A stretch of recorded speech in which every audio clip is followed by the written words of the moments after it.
10 exam की दृष्टि से बहुत ही महत्वपूर्ण प्रश्न। सबसे पहला प्रश्न है, संयोजन अभिक्रिया को उदाहरण सहित समझाइए।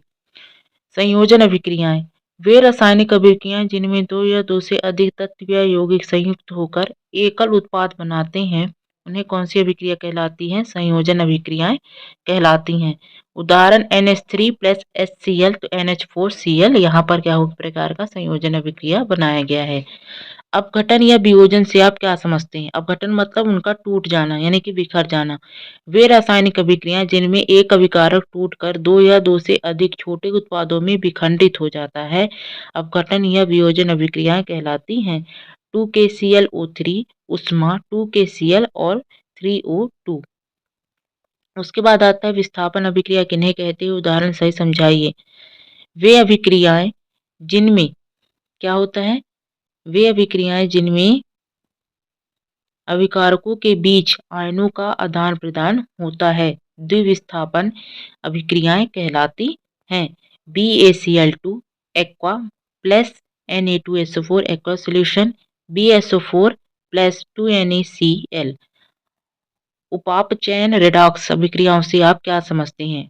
रेडॉक्स अभिक्रियाएं वे अभिक्रिया होती हैं जिसमें अभिकारक का अपचयन यानी कि उपचयन होता है और तथा दूसरे का अपचयन होता है, इसलिए इसको अपन रेडॉक्स अभिक्रिया के नाम से जानते हैं।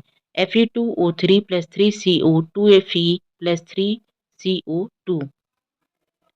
जब पोटेशियम क्लोराइड का विलयन सिल्वर नाइट्रेट के विलयन में मिलाया जाता है तो एक अभिलेय सफेद पदार्थ बनता है। इसमें होने वाली रासायनिक अभिक्रिया का समीकरण लिखिए। तो KCl plus aqua solution plus AgNO3 plus KNO3 plus AgCl। अभिक्रिया द्विविस्थापन एवं अपक्षेपण है। श्वसन को ऊष्माक्षेपीय अभिक्रिया क्यों कहते हैं? श्वसन एक मंद दहन ऑक्सीकरण अभिक्रिया है जिसमें कार्बन डाइऑक्साइड जल वाष्प एवं ATP के रूप में ऊष्मा निकलती है, इसीलिए इसे ऊष्माक्षेपीय अभिक्रिया के नाम से जाना जाता है। वियोजन अभिक्रिया को संयोजन अभिक्रिया के विपरीत क्यों कहा जाता है?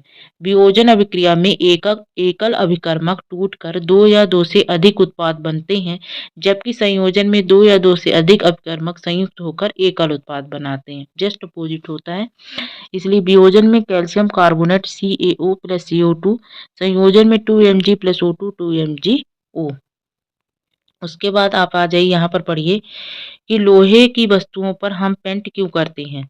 लोहे की वस्तुओं को संक्षारण से बचाने के लिए हम उनको पेंट करते हैं जिससे वे नमी के संपर्क में ना आए।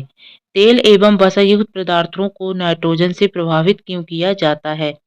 तेल एवं वसायुक्त खाद्य सामग्री वायु या ऑक्सीजन के संपर्क में अधिक समय तक रहने पर उपचयित होकर अपना स्वाद एक गंध बदलकर विकृत ग्रंथि हो जाती हैं, इसलिए इन्हें नाइट्रोजन जैसे कम सक्रिय गैसों से प्रभावित किया जाता है। संतुलित रासायनिक समीकरण क्या है? जिस रासायनिक समीकरण में अभिकारकों एवं उत्पादों के कुल द्रव्यमान समान होते हैं, अर्थात अभिक्रिया के पहले एवं उसके पश्चात प्रत्येक तत्व की परमाणु संख्या समान होती है, संतुलित रासायनिक समीकरण कहा जाता है। ऑक्सीजन के योग या ह्रास के आधार पर निम्नलिखित पदों की व्याख्या कीजिए। बहुत ही ज्यादा इंपॉर्टेंट क्वेश्चन है इसमें। उपचयन, जब किसी पदार्थ से ऑक्सीजन का संयोग होता है तो उस पदार्थ का उपचयन होता है, अर्थात किसी पदार्थ एवं ऑक्सीजन के योग की अभिक्रिया को उपचयन कहलाती है, जैसे C+O2 CO2। आप सिंपल से एग्जाम्पल भी रह सकते हैं। अपचयन, जब किसी पदार्थ ऑक्साइड से ऑक्सीजन का ह्रास होता है तथा उस पदार्थ का अपचयन कहलाता है, जैसे यहाँ पर O2 का ह्रास होगा तो यहाँ पर आप सिंपल सा फार्मूला दूसरा वाला रख सकते हैं कि ZnO plus C Zn plus CO। ठीक है। उसके बाद आता है निम्नलिखित पदों का वर्णन कीजिए तथा प्रत्येक का एक उदाहरण दीजिए। यहाँ पर संक्षारण क्या होता है? जब लोहे या लोहे जैसे पदार्थों से बनी वस्तुएं अपने आसपास अम्ल, आर्द्रता, नमी आदि के संपर्क में आती हैं तब ये संक्षारित होती हैं, तो इस प्रक्रिया को संक्षारण कहते हैं। जैसे कि लोहे पर जंग लगना अर्थात उस पर लाल भूरी परत जमना। विकृत गंधिता, तेल या वसा युक्त खाद्य पदार्थ उपचित होकर अपना स्वाद एवं गंध क्या कर देता है? बदल देता है, इसलिए इसे विकृत गंधिता कहते हैं। तेल या वसा में तले हुए पदार्थ जैसे नमकीन, चिप्स आदि लंबे समय तक रखने पर उनका स्वाद गंध अप्रिय हो जाता है जिससे वो खराब होने लग जाते हैं। उसके बाद ये भी इम्पोर्टेंट क्वेश्चन है, ऊष्माक्षेपी एवं ऊष्माशोषी अभिक्रिया को उदाहरण सहित परिभाषित कीजिए। ऊष्माक्षेपी, जिस रासायनिक अभिक्रिया में उत्पादों के मध्य ऊष्मा निकलती है, ऊष्माक्षेपी अभिक्रिया निकलती कहलाती है, जैसे 2H2 + O2 2H2O। ऊष्माशोषी अभिक्रिया, जिस रासायनिक अभिक्रिया में ऊष्मा यानी ऊर्जा का अवशोषण होता है, वह ऊष्माशोषी अभिक्रिया कहलाती है, जैसे कि H+OH, है ना? तो H2O कहलाएगा यहाँ पर। कुछ महत्वपूर्ण सूत्र हैं। प्लास्टर ऑफ पेरिस का सूत्र क्या होता है? तो प्लास्टर ऑफ पेरिस का सूत्र होता है CaSO4.1/2H2O। साधारण नमक का सूत्र क्या होता है? तो NaCl होता है, सोडियम क्लोराइड। ब्लीचिंग पाउडर का सूत्र क्या होता है? तो CaOCl2। उसके बाद आता है बुझा हुआ चूना का सूत्र होता है CaOH2। उसके बाद आता है आंसर यहाँ पर, शुद्ध जल का पीएच मान कितना होता है? तो शुद्ध जल का पीएच मान 7 होता है।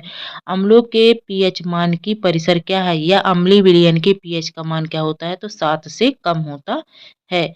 क्षारों के पीएच मान का परिसर क्या है? तो क्षारों के पीएच मान का परिसर 7 से अधिक होता है। प्रबल अम्ल एवं प्रबल क्षार से बने लवण की प्रकृति कैसी होती है? तो उदासीन होती है।